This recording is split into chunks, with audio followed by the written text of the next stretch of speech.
Xoş gördük siz dostlar. Hər birinizi Dost TV'nin efirindən salamlayırıq. Gününüz xeyirli və uğurlu olsun. Bu dəqiqələrdə canlı yayımda biz izləyirsiniz. Sosial Saat efirdədir və biz müzakirə edəcəyimiz mövzu Sosial Xidmətlər Agentliyinin 2025-ci il üzrə fəaliyyətidir və bununla əlaqədar olaraq studiyamızın qonağı var. Böyük məmnuniyyətlə qonağımızı təqdim edək. Qonağımız Sosial Xidmətlər Agentliyinin İdarə Heyətinin sədri Vüqar müəllim Behbudovdur.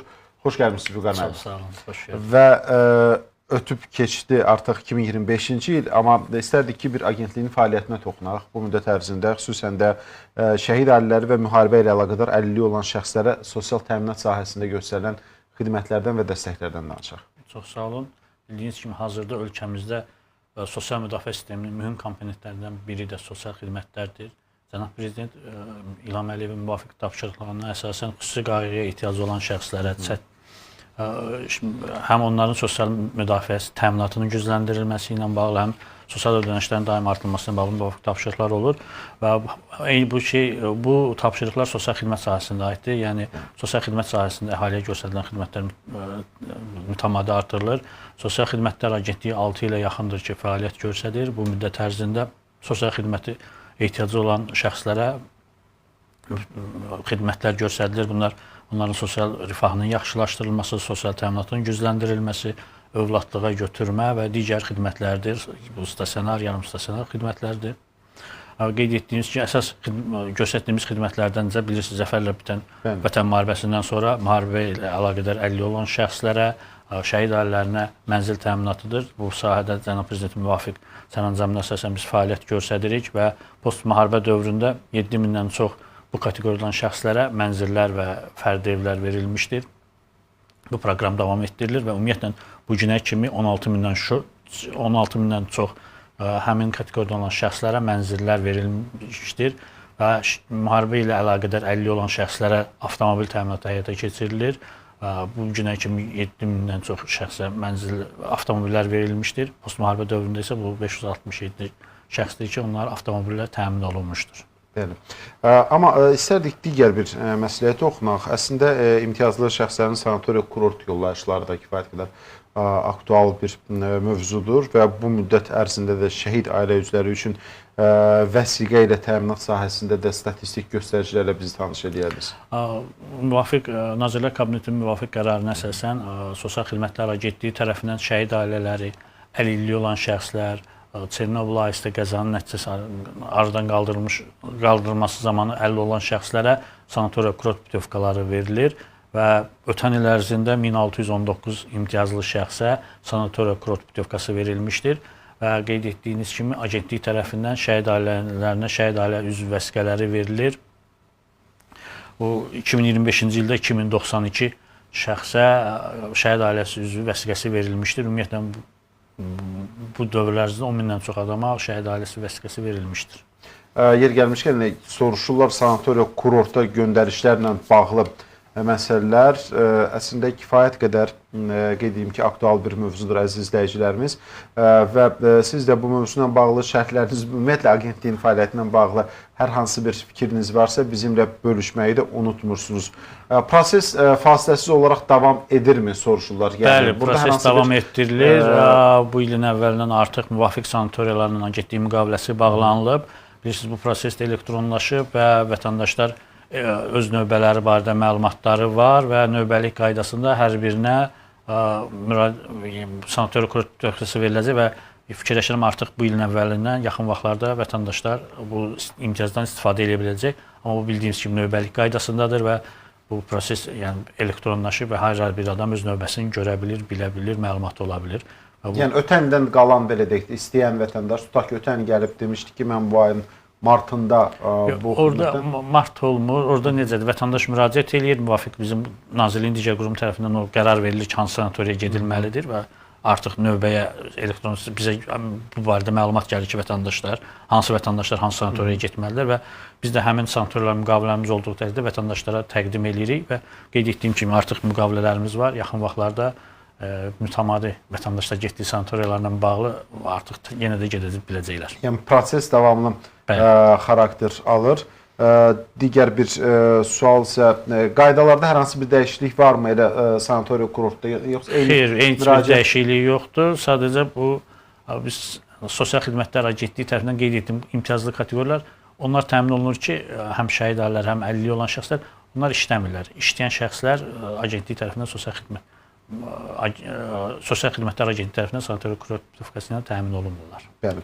Və imtiyazlı kateqoriyada olan şəxslər üçün həyata keçirilən digər dəstək tədbirlərindən danışmaq istərdik. Burada evdə səyyar sosial xidmətin göstərilməsi məsələsidir. Bu proses də aktiv şəkildə çox uğurla icra olunur deyə bilərik. Ən azından ətrafda olan müşahidələrimizdən biz bu qənaətə gəlirik.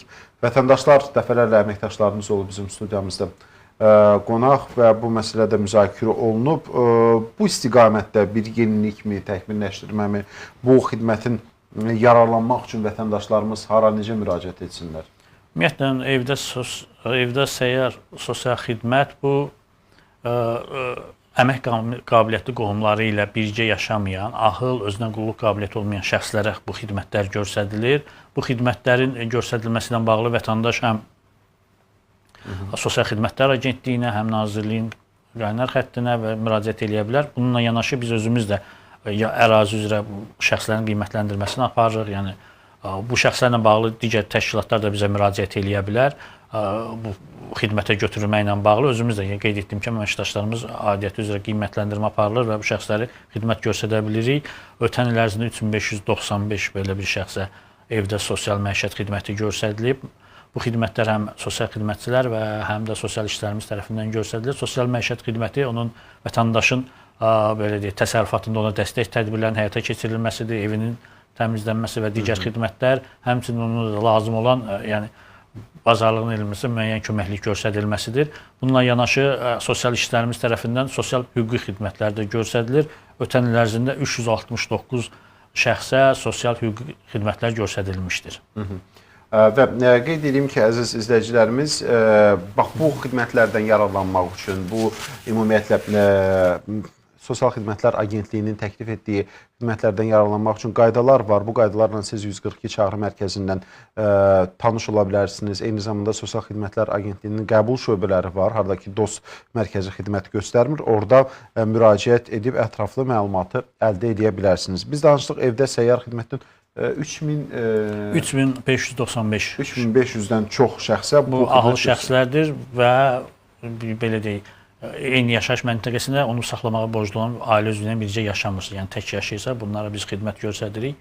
Həm ahıl şəxslər, həm əlilliyi olan şəxslər. Hətta mən bildiyim qədərlə artıq qonaq da burada onu ətraf yaxın ərazidə qohumu yoxdursa, birinci dərəcəli qohumu yoxdursa, elə olan halda bu xidmətə götürülür.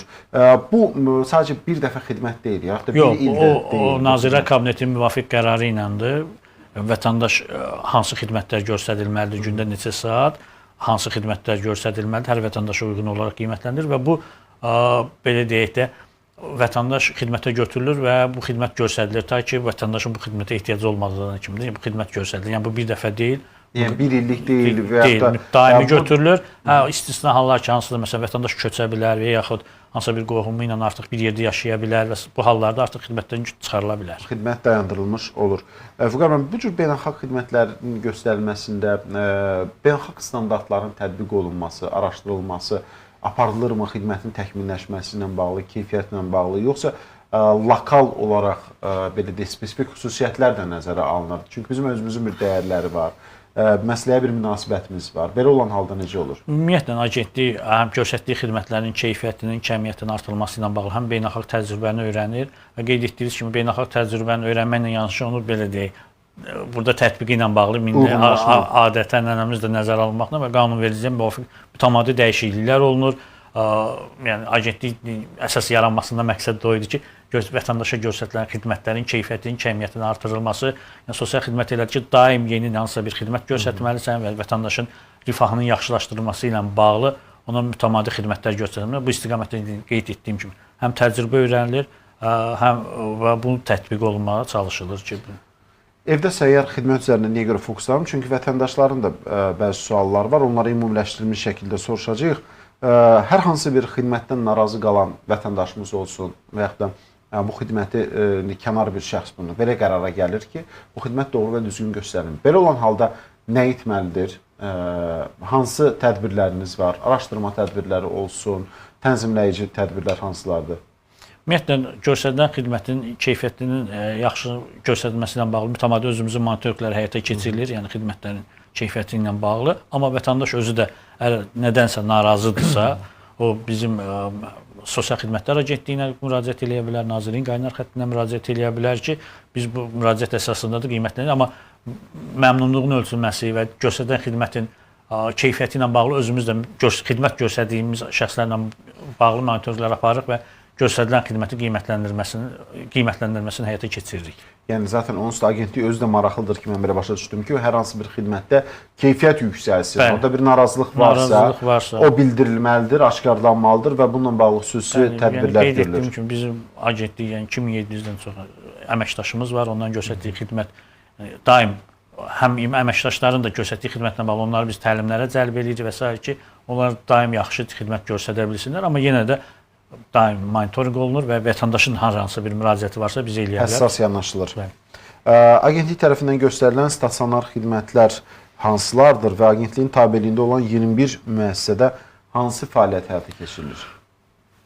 Sosial Xidmətlər Agentliyinin qeyd etdiyiniz 21 sosial xidmət müəssisəsi var. Bu sosial xidmət müəssisələrini qruplaşdırsaq, bunlar əlilliyi olan uşaqlar üçün sosial xidmət müəssisəsi, psixonevroloji sosial xidmət müəssisəsi, ahıl şəxslər üçün sosial xidmət müəssisəsi, əlilliyi olan şəxslər üçün peşə reabilitasiya mərkəzi, insan alveri qurbanlarına yardım mərkəzi, Paralimp idman kompleksi və artıq bir ildən çox bizə tabeliyimizə verilən uşaq evləri, sosial xidmət müəssisələri və digər sosial xidmət müəssisələridir. Qeyd gördüyünüz kimi, yəni demək olar ki, hər yaş və kateqoriyaya uyğun olaraq bizim sosial xidmət müəssisələrimiz var və bu sosial xidmət müəssisələrində göstərilən 3000-dən çox vətəndaşlara ötən il ərzində stasionar xidmət göstərilib. Bəzi vətəndaşların sosial xidmət müəssisəsinə düşməsinin qarşısı alınması ilə bağlı uşaqlar, əlilliyi olan uşaqlar üçün sosial xidmət müəssisəmizin gün ərzində qayğı mərkəzləri fəaliyyət göstərir ki, əlilliyi olan uşaqlar gün ərzində bu qayğı mərkəzində qalmaqla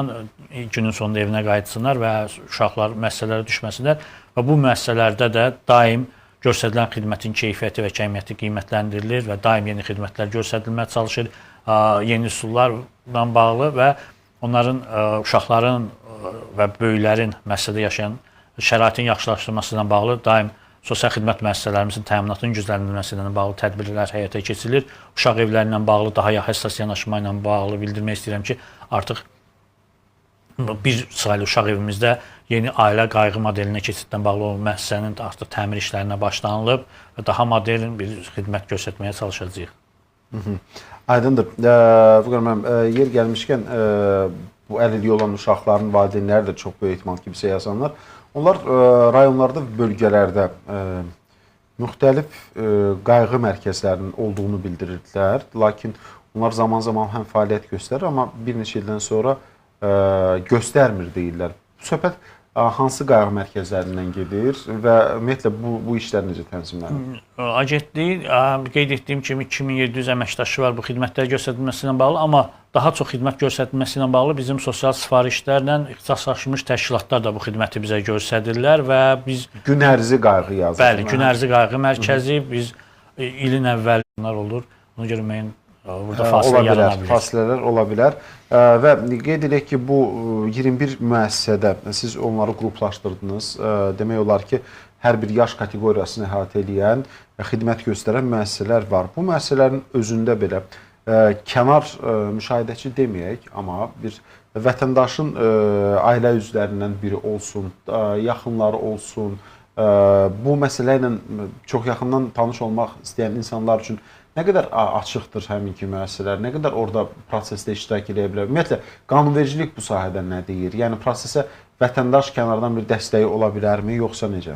Ümumiyyətlə, bizim müəssisələr, qeyd etdiyim kimi, müxtəlif kateqoriya, məsələn, psixonevroloji sosial xidmət müəssisəsi var, orada psixi durumu ilə bağlı problem olan şəxslər yaşayır və ümumiyyətlə, biz mütəmadi istəyirik ki, bu müəssisəyə düşmənin qarşısını alaq, onlar, insanlar ailələrdə yaşasınlar və hər hansı bir ailə üzvü öz belə deyək, müəssisədə olan yaxını ilə görüşmək istəyirsə və mütəmadi, bu bizim üçün daha da yaxşıdır. Yəni, biz bunu şərait yarada bilərik ki, və gələcəkdə həmin şəxs ailəyə qayıda bilsin, yəni bağlar qırılmasın müəssisəyə düşəndən sonra və orada göstərilən xidmətlərlə bağlı mütəmadi biz infoturlar təşkil edirik, cəmiyyət bu barədə məlumatlandırılır. Ümumiyyətlə bu məsələlərdə mütəmadi tədbirlər təşkil edirik ki, bu şəxs müəssisədə qalmaqla cəmiyyətdən tam təcrid olunmasın. Amma ailə üzvlərində bizim üçün sevindirici hal olar ki, ailə üzvlərinin əlaqələr qırılmasın və bərpa olunsun və gələcəkdə və məhz bizim əsas məqsədimiz odur ki, həmin şəxslər əgər mümkünsə ailəyə qayıda bilsinlər. Niyə bunu soruşdum? Çünki bəzi şəxslər də ola bilsin və ya təşkilat formasında qeyd edilir yazılar. Müxtəlif əlamətdar günlər olsun və ya adi günlərdə ziyarət etmək, baxmaq, ünsiyyətdə olmaq, qeyd etdiyiniz, yəni xüsusi belə deyək ki, qayğı tələb edən qruplar istisna olmaqla, yəqin ki, biz bu burada qiymətləndirmə aparılır, hansı təşkilatlar müraciət edir. Yəni bildirmək istəyirəm ki, bu günləri müəssisədə yaşayan hər bir şəxs dövlət tərəfindən həm qida, həm paltar və s. hər şeylə təminatı var. Sadəcə təminat var. Ona görə onların belə deyək, maddi dəstək göstərmək o qədər ehtiyac yoxdur. Əsas onlar üçün hansısa bir tədbir keçirtmək, cəmiyyətin müxtəlif üzvləri ilə bağlı onların harasa dəvət olunması, biz həmin bizim şəxsləri bu cür tədbirləri biz dəstəkləyirik və bu cür əməkdaşlıq edən hər təşkilatla da əməkdaşlıq eləməyə hazırıq. Amma indi deyim ki, onların qida və digər maddi təminata ehtiyacları yoxdur. Çünki dövlət tərəfindən hər təminatlar var. Və yeri gəlmişkən qeyd edeyim ki, şəxsən özümün şahidi olduğum bir məsələ var ki, onların hətta daşınmasından tutmuş, nəqliyyatla təmin olunurlar, onları müşahidə edən əməkdaşlar olur, hansı ki, o prosesin özündə belə o şəxslərlə birlikdə olur, ağıl şəxslər olsun, əlilliyi olmuş şəxslər olsun ki, hansı? Yəni bu tədbirlər mütəmadi olur. Bu yaxınlarda elə uşaq evlərlə bağlı statistika il ərzində yüzlərlə tədbirimiz olur. Yəni həm uşaq evlərində, həm sosial xidmət müəssisələrimizdəki yəni bu şəxslər müəssisədə qalmaqla cəmiyyətdən təcrid olunmasıdır. Bizim hər hansı bir kənarda tədbirimiz olanda bu şəxslər aparılır, həmin tədbirlərdə iştirak edilir və yaxud müəssisədə bu tədbirlər keçirilir. Yəni əsas onlara cəmiyyətdən qırılmamaları üçün, tam ayrılmamaları üçün bu tədbirlər mütəmadi təşkil olunur və kimsə də bu istiqamətdə hansısa bir tədbir və s. təşkil etmək istəyir, müraciət qiymətləndirilir. Müraciət eləməlidir bunun üçün. Müraciət olunmalıdır və təşkilat bilinməlidir hansı təşkilatdır. Əlbəttə ki, öz belə deyək də oradakı xüsusən də səfərinin məqsədi olsun və digər prosedurlar var ki, hansı ki, sosial... Hər təminatlar dövlət tərəfindən olduğu üçün ona görə yəni sırf tədbirlərlə bağlı əməkdaşlıq edə bilərik. Orada hər hansı bir məhdudiyyət yoxdur, deyir agentliyin rəhbəri. Sosial Xidmətlər Agentliyinin yarımstasionar xidmətlər göstərən sosial xidmət mərkəzləri də var. Bu mərkəzlər hansılardır? Bundan danışaq və bu sayədə hansı işlər həyata keçirilib? Qeyd etdim, agentlik yarandan sonra artıq biz yeni xidmətlər göstərməyə başladıq və 2021-ci ildən sosial xidmət mərkəzləri yaratdıq və bu günə artıq 6 sosial belə xidmət mərkəzimiz var. Bunun Bakı, Sumqayıt, Abşeron və sonuncu sosial xidmət mərkəzimiz Ağdamda yaradıldı. Bu uşaqlara sosial reabilitasiya xidmətləri, onlara ilkin bacarıqların öyrədilməsi ilə bağlı uşaqların qiymətləndirilməsi, əlilliyi olan uşaqlardan söhbət gedir və həmçinin valideynlərlə də burada müxtəlif belə deyək, xidmətlər valideynlərə göstərilir, bu uşaqlara necə rəftar olunmalıdır. Bu mərkəzlərimizin uşaqları ilə bağlı müxtəlif kütləvi tədbirlər həyata keçirilir, inklüzivliyin təmin olunması, onların cəmiyyətə inteqrasiyası ilə bağlı və yaxın gələcəkdə artıq 4 belə, yəni bu cari il 2026-cı ildə 4 belə bir sosial xidmət mərkəzimizin də yaradılması nəzərdə tutulub. Bunlar Xəzər, Xətai və digər rayonlardadır və bununla da sosial xidmət mərkəzlərinin sayı 10-a çatdırılacaq və ötən il ərzində 700-dən çox, bu mərkəzlərdə 700-dən çox şəxsə sosial xidmətlər, reabilitasiya xidmətləri göstərilmişdir. Burada da əsas məqsəd, yəni bu sosial xidmət mərkəzləri xidmətlərlə göstərilmənin əsas məqsədi bu şəxslərin gələcəkdə dövlət uşaq müəssisələrinin düşməsinin qarşısının alınmasıdır. Vüqar müəllim, əgər əlilliyi olan, daha doğrusu əlil uşaq olan valideyn bu günləri hər hansı bir müəssisəyə müraciət edərsə, o hansı saatlarda xidmət göstərə bilər deyə soruşurlar. Sosial xidmət mərkəzləri saat 9:30-dan 18:30-a kimi fəaliyyət göstərir. Yəni agentliyin fəaliyyət saatlarının eyni vaxtda. Bununla bağlı da həmin mərkəzlərə xidmət göstərilə bilər. Ümumiyyətlə biz ölkə üzrə əlilliyi olan uşaqların ümumi qiymətləndirməsini həyata keçirdik və bu qiymətləndirmə əsasında əsasən risk qrupunda olan, daha çox xidməti olan uşaqları müəyyən elədik və onlardan bu sosial xidmət mərkəzlərinə hansı uyğundur cəlb eləmişik. Amma yenə də kimsə müraciət eləyə bilər və biz bu müraciəti qiymətləndirib həmin şəxsləri sosial xidmət mərkəzinə qəbul eləyəcəyik və qeyd etdiyim kimi bu mərkəzlərin sayının artırılması da məhz daha çox adama bu xidmətin göstərilməsidir. Biz bugün danışırıq ki, əlilliyi olan şəxslərin cəmiyyətə inteqrasiyasında işlər görülür. Bu işlərdə xüsusən də tabeliyiniz olan müəssisələrin fəaliyyət istiqamətləri hansılardır? Məsəl üçün, onlar üçün mən bildiyim qədərilə kurslar var, dərnəklər var ki, hansı ki, orada onlar öz asilə vaxtında səmərəli keçirir, həm də hər hansı bir peşəyə öyrənirlər. Əlilliyi olan şəxs cəmiyyətin tam bərabər hüquqlu üzvü kimi fəaliyyət göstərməsi üçün bizim əlilliyi olan şəxslər üçün peşə reabilitasiya mərkəzimiz fəaliyyət göstərilir. Bu 200 nəfər üçün nəzərdə tutulub və burada müxtəlif peşələr öyrədilir vətəndaş əlilliyi olan şəxslərimizə ki, bunlar həmin peşələrlə gələcəkdə məşğul olmaqla onu yəni müəyyən məşğuliyyətləri olsun, işlə məşğul ola bilsinlər və cəlb olunan uşaqlar müxtəlif burada kurslar var, 3-6 aylıq kurslar, kursların sonunda onlar qiymətləndirilir və daha çox bacarığı olan və s. şəxslər sertifikatlarla təmin olur və bizim Nazirliyin digər agentliyi, məşğulluq agentliyi ilə birlikdə onların məşğulluğun təmin olunması ilə də bağlı işlər həyata keçirilir. Yəni əlilliyi olan şəxs belə deyək, işlə məşğul ola bilsin. Burada artıq yeni peşələrin də yaradılması ilə bağlı təkliflərimiz var. Yaxın vaxtlarda onlarla məşğul olacağıq ki, 200 qeyd etdiyim kimi 200 nəfərlikdir və burada vətəndaş əlilliyi olan şəxs xidmət olduğu, peşə öyrəndiyi müddətdə də yaşayıb qala bilir, həmin 3-6 ay müddətində. Bununla bağlı yəni həm regionlarda özümüz qiymətləndirmə aparırıq, həm də ki burada müraciət edə əlilliyi olan şəxslərdən kimlərsə peşə öyrənmək istəyirsə bizə müraciət edə bilər və bizim həmin qeyd etdiyim müəssisədə peşələrlə peşə öyrənə bilər. Vətəndaş özü maraqlıdırmı? Siz necə görürsünüz bu məsələni?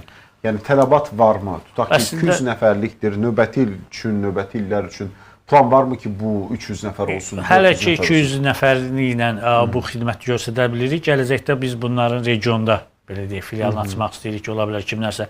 Adətən ilk dəfə gələnlər hansısa valideynlər öz uşaqlarını uzun müddət evdən buraxmaq istəmirlər və s. Amma gəlib oradakı şəraiti görəndən sonra həmin mərkəz həm uşaqlara peşə öyrətməklə yanaşı onların sosiallaşmasına böyük dəstək göstərir. Həmin bizim əmək peşə reabilitasiya mərkəzinin məzunlarının belə deyək, ondan sonra dövlət ali məktəblərinə daxil olanlar var. Hətta prezident təqaüdü alan gənclərimiz də var. Yəni orada uşaqların sosiallaşması, belə deyək, aktivləşməsini görmüşük. Yəni çox sevindirici haldır. Faydası çoxdur. Faydası çoxdur. Ola bilər ki, kimsə hansısa peşəni öyrənə bilmir, amma o sosiallaşır, orada dostları yaranır və belə deyək, cəmiyyətə daha çox bağlanır. Və bu kimi buna bənzər layihələrdə valideyn də bu prosesin tərkib hissəsinə çevrilir. Məsəl üçün, siz dediniz ki, ilkin vaxtlarda valideyn ehtiyat edir. Düşünür ki, evladımdır, xüsusən də məhdudiyyəti var. Bu evladım uzun müddət, 1 ay dediniz, 3 ay, 3-6 aylıq kurslar. 3-6 aylıq kurslardır və bu müddət ərzində evladın orada qalması istər-istəməz ana üçün də bir fərqlilikdir, yenilikdir. Bax, bu işlərdə valideynlə birgə proseslər idarə olunur. Buna bənzər bir metodikalar var. Bəli, mən qeyd etdim, həm sosial xidmət mərkəzlərində, həm istənilən layihələrimizdə biz uşaqlara reabilitasiya xidməti ilə yanaşı valideynlərlə də belə deyək, maarifləndirici tədbirlər həyata keçirilir. Valideynlərə bu uşaqlarla necə rəftar olunmalıdır, necə qayğı göstərilməlidir, öyrədilir. Çünki ola bilər ki, valideyn barədə məlumatsızdır. Yəni çünki bunlar çox həssas uşaqlardır, həssas şəxslərdir. Bunlara yanaşma fərqli olmalıdır. Buna görə də valideynlərlə də bu maarifləndirici tədbirlər həyata keçirilir. Qeyd etdiyim kimi həm mərkəzdə də dəvət olunanda valideynlərə də izah olunur ki, bu uşağın gələcəyi üçün daha uğurludur və şəraiti görəndən sonra demək olar ki, hamı razılaşır və bizim həmin mərkəzin uşaqlarından biz beynəlxalq əlaqələr dediniz, müxtəlif beynəlxalq ölkələrə də onlar belə deyək, müəyyən müddətə peşələr öyrənməyə göndərilib, əlaqələrimiz əsasən həm Türkiyə, həm digər ölkələrdə. Orada da yəni belə deyək, uşaqlarla həmin ölkələrə gedəndə görüşlər keçir, onların başqa ölkəyə getməyə, uzun müddət qalmaq, onları necə həvəsləndirməsini görürük və bu sevindirici haldır və bunlardan sonra artıq görürsünüz ki, müraciət edənlərin sayı daha çoxdur. Və biz danışacağıq bu mövzunu, əziz izləyicilərimiz. Mütləq bizimlə birlikdə bu mövzu ilə bağlı suallarınızı yazın, fikirlərinizi bizimlə bölüşün. Kiçik bir fasiləmiz var. Fasilədən sonra ardınca Vüqar müəllim bizim digər sualları da cavablandırmış olacaq. Bizimlə birlikdə olun.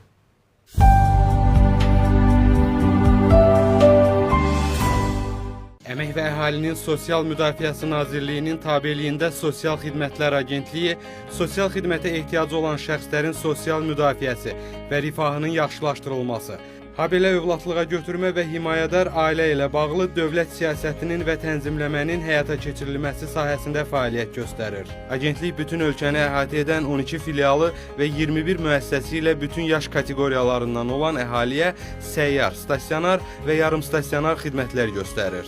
2023-cü il ərzində Respublika üzrə həssas əhali qrupundan olan 31 min nəfərdən çox şəxsə səyyar, stasionar və yarım stasionar sosial xidmətlər göstərilib. Xüsusi qayğıya ehtiyacı olan şəxslərin sosial xidmətlərə əlçatanlığının təmin olunması məqsədi ilə mütəmadi olaraq müxtəlif sosial layihələr icra edilir. Aparılan araşdırmalar və qiymətləndirmələrin nəticələrinə uyğun olaraq yeni xidmət mərkəzləri, eləcə də sosial reabilitasiya şöbələri açılır. Şəhid ailələri, müharibə ilə əlaqədar əlilliyi müəyyən edilmiş şəxslər və digər imtiyazlı şəxslərin mənzil və fərdi evlərlə təminatını, eləcə də imtiyazlı şəxslərin avtomobil təminatını da Sosial Xidmətlər Agentliyi həyata keçirir. Şəhid ailələri, müharibə ilə əlaqədar əlilliyi olan şəxslərin mənzillə təminatı proqramı 5 dəfə genişlənib. Postmüharibə dövründə onlara 6000 mənzil və fərdi ev, müharibə ilə əlaqədar əlilliyi olan şəxslərə 528 avtomobil təqdim edilib və bu işlər davam etdirilir.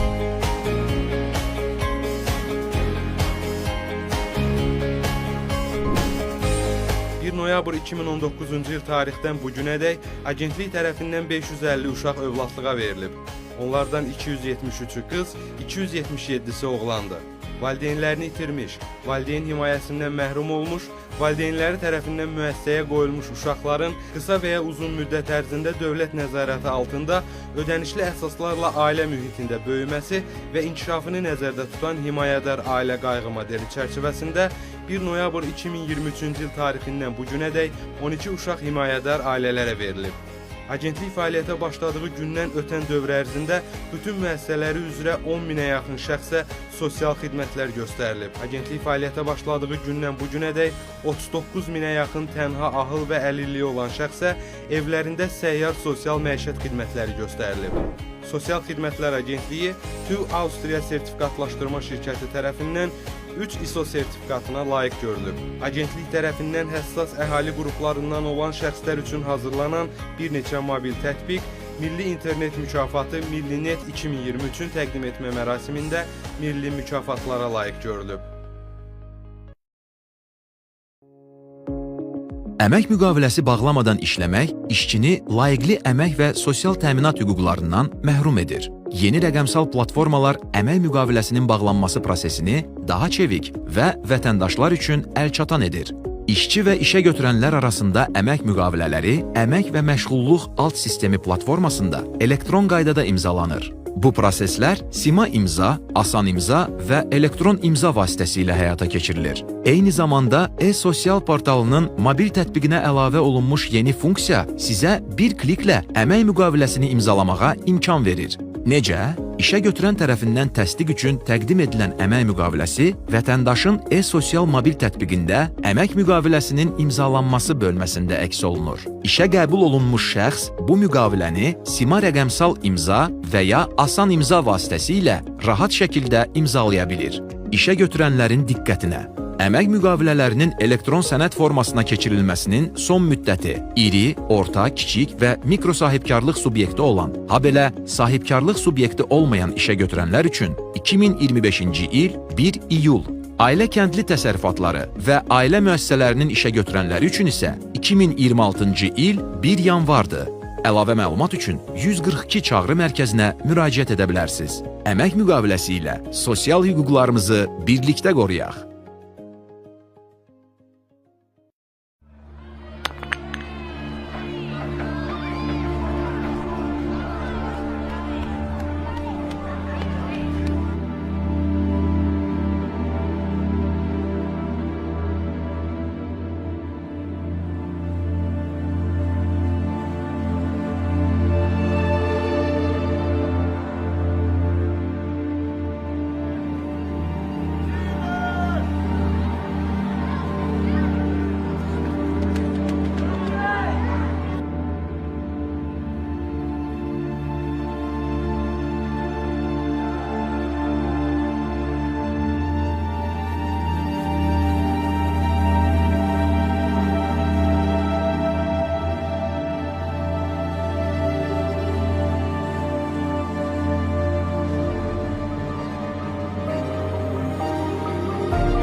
uşaqlarımızın xoşbəxt gələcəyi üçün erkən evliliyə yox deyək.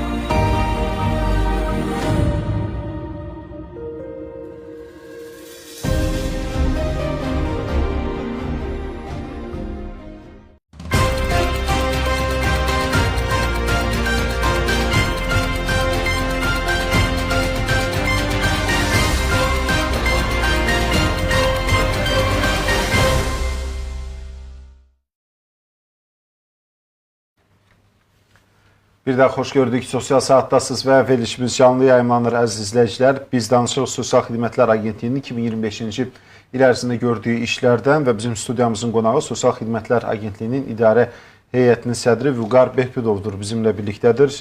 Vüqar müəllim, digər maraqlı layihələrdən biri haqqında danışaq. Təhsildə sosial iş. Əslində, Respublika üzrə yüzlərlə məktəbi əhatə edib deyəsən bu layihə.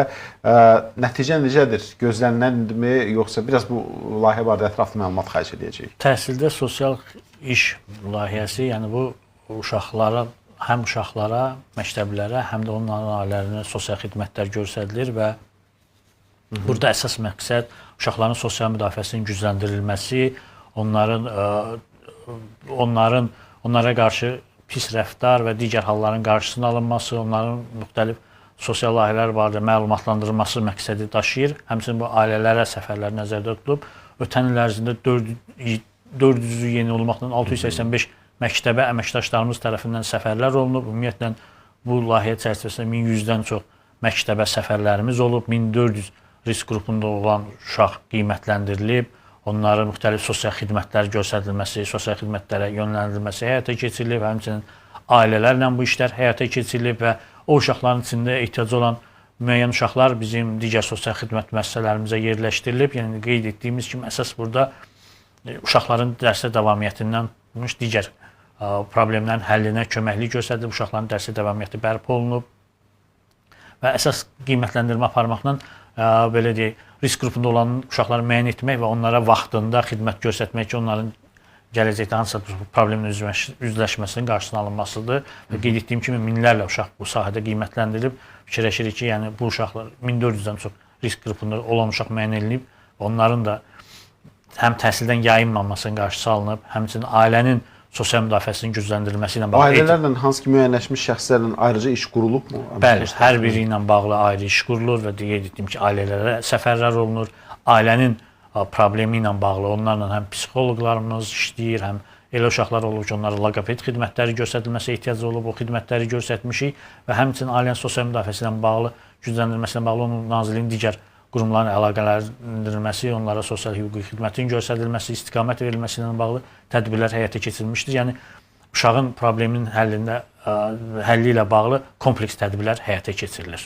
Yəni bu sadəcə tək Bakıda bu iş qurulmayıb, yoxsa bəli, Bakıda qurulub? Bakıda və digər bölgələrimizdə qeyd etdiyim kimi artıq 1100 məktəbi əhatə eləmişik və mütəmadi bu saylar artırılır. Bütün ölkəni əsas məqsədimizdir, hədəfləməkdir, bütün ölkə məktəblərinin qiymətləndirilməsi aparmasıdır. Yəni bizim göstərdiyimiz xidmətlər hamısı əksəriyyəti çalışır biz preventiv xidmət göstərək, qabaqlayıcı tədbiri həyata keçirək. Qeyd etdiyim bayaq əlilliyi olan uşaqların qiymətləndirilməsini həyata keçirdik. İndi məktəbdə risk qrupunda olan uşaqların qiymətləndirilməsini həyata keçiririk ki, bu uşaqlar gələcəkdə sosial təhlükəli vəziyyətə düşməsinlər, cəmiyyətdən təcrid olunmasınlar, hər hansı bir müəssisəyə düşməsinlər. Bu layihənin əsas məqsədi də qeyd etdiyiniz kimi bax bu cür hallar yaşanmasın deyə öncədən işləri qurmaqdır. Və növbəti Himayədar Ailə İnstitutundan da danışardıq. Əslində çox ailələr var ki, bu institutdan faydalanıblar. Bununla bağlı agentlik tərəfindən də işlər görülüb. Hansı ki, evladlığa götürülməsi olsun, himayədar ailə olsun. Birinci, bunlar arasındakı bir fərqə toxunardıq və biz bu istiqamətdə nə iş görmüşük? Qeyd etdiyim kimi, agentlik tərəfindən həm övladlığa götürmə ilə bağlı fəaliyyət həyata keçirilir, həm himayədar ailə ilə bağlı. Övladlığa götürmə artıq vətəndaş uşağı övladlığa götürəndə artıq onun belə deyək, həm övladı sayılır, sənədlərlə bağlı.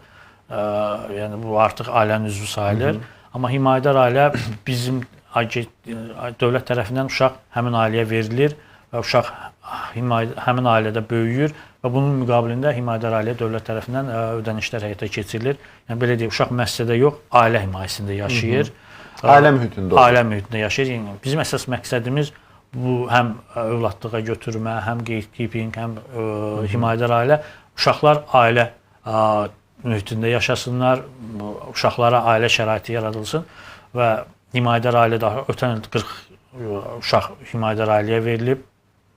Gələcəkdə isə bu sayının daha çox olmasıdır və bununla bağlı işlər görülür, maarifləndirmə tədbirləri həyata keçirilir. Çünki ola bilər bəzi ailələr məlumatsızdır bu barədə, bu xidmətlərlə bağlı. İctimai yerlərdə və digər yerlərdə artıq bununla bağlı maarifləndirici tədbirlər həyata keçirilir. Roliklərimiz var və çalışırıq ki, bu daha çox yayılsın və dövlət uşaq müəssisəsində yaşayan uşaqların böyük əksəriyyətini ya himayədar ailəyə, ya övladlığa verək. Yəni, ola bilər ki, uşaq bir müddət himayədar ailədə qaldıqdan sonra müraciət edir artıq ailə ki, həmin uşaq artıq övladlığa götürmək istəyir. Bağlar yaranır ailə ilə uşaq arasında və qeyd etdiyim kimi əsas məqsədimiz həm uşaqların, müəssisədə olan uşaqların ailəyə verilməsi və uşaqların müəssisəyə düşməyin qarşılanması ilə bağlı biz ötən il ərzində yüzlərlə müraciət olunub ki, artıq qiymətləndirilib, ailə ilə bağlı sosial müdafiəsinin tədbirlər həyata keçirilib ki, uşaq ailədə qalsın. Birinci ilkin biz çalışırıq ki, uşaq müəssisəyə düşməsin və müəssisədə olan uşaqları da ailəyə verməyə çalışırıq və bu istiqamətdə işlərimiz həyata keçirilir.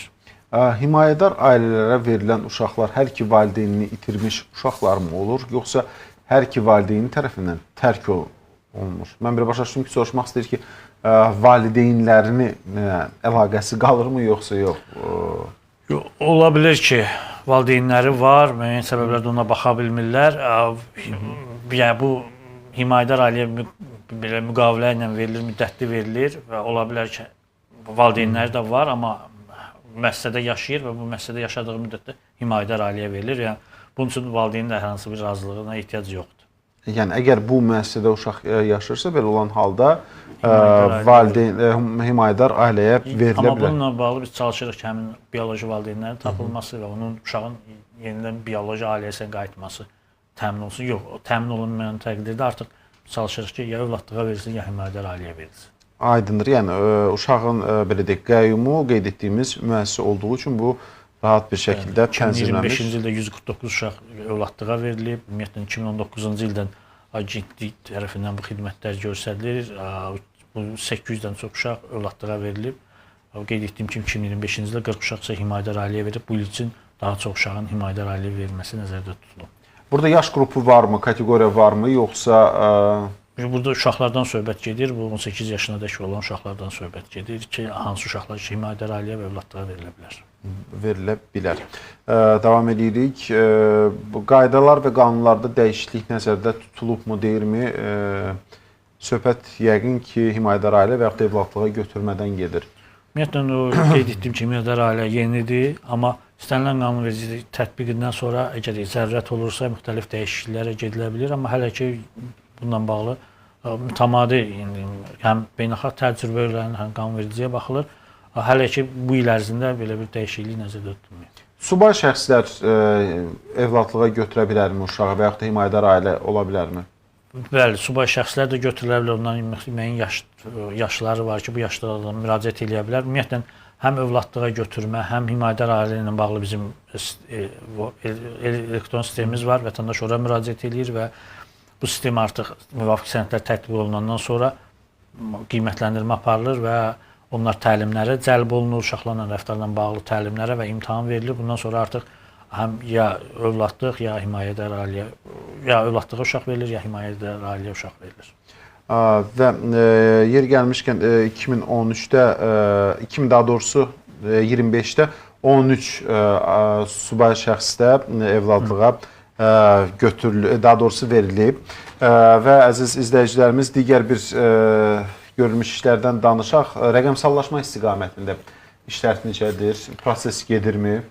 Bəli, biz mütəmadi bu sahədə də işlər həyata keçiririk. Ötən ilin sonunda 2 innovativ yeni layihəmiz Dost Rəqəmsal qrupundan bağlı həyata keçirildi. Bu sosial xəritədir və digər isə sosial işin idarə edilməsi platformasıdır.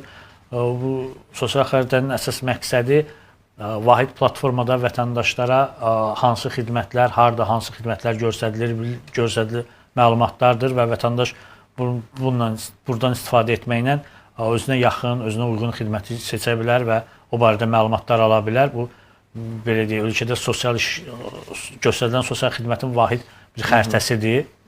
Sosial işin idarə edilməsində də bu göstərilən xidmətlərlə bağlı yəni məlumatlar həmin platformada var və vətəndaşa göstərilən xidmətlərlə bağlı məlumatları sosial işin vahid belə deyək idarə olunması ilə bağlı məlumatlar həmin platformaya yerləşdirilir və bunlar tətbiq olunur həmçinin. Və Vüqar müəllim, qeyd edək ki, burada digər bir suala toxunardıq, hansı ki yazıblar bizə vətəndaşlarımız Günərci qayğı mərkəzlərinin fəaliyyət göstərməsindən bağlı deyildi. Yeni növbəti aylarda bu məsələ də öz həllini tapmış olacaq. Mən düşünürəm ki, əslində biz vətəndaşlarımızın bütün suallarını cavablandırmış olduq. Xüsusən də qeyd edim ki, fərdi qaydada suallar səsləndirmədik, ümumi xarakterli suallar üzərindən getdik bu günləri. Sizə dərin təşəkkürümüzü bildiririk. Çox sağ olun. Və qeyd edək ki, əgər fərdi müraciətləriniz hansı ki burada yazmısınız, biz xahiş edəcəyik ki, agentliyin WhatsApp nömrəsi də olmalıdır. 050 525 41 30 nömrəsinə müraciət edə bilərsiniz WhatsApp vasitəsilə ki, sizin burada fərdi qaldırdığınız məsələlər ətraflı şəkildə araşdırılıb sizə dönüş olacaq. Əziz izləyicilərimiz, biz sizə təşəkkür edirik. Sosial Xidmətlər Agentliyinin İdarə Heyətinin sədri Vüqar Behbudova ki, bu günləri bizim studiyamızda oldu. Sosial Saatda həm sizin, həm də bizim sualları cavablandırmış oldu. Minnətdarıq. Çox sağ olun. Mən sizinlə sağollaşıram. Növbəti Sosial Saatda görüşmək ümidi ilə deyirik. Özünüzə yaxşı baxın və salamat qalın.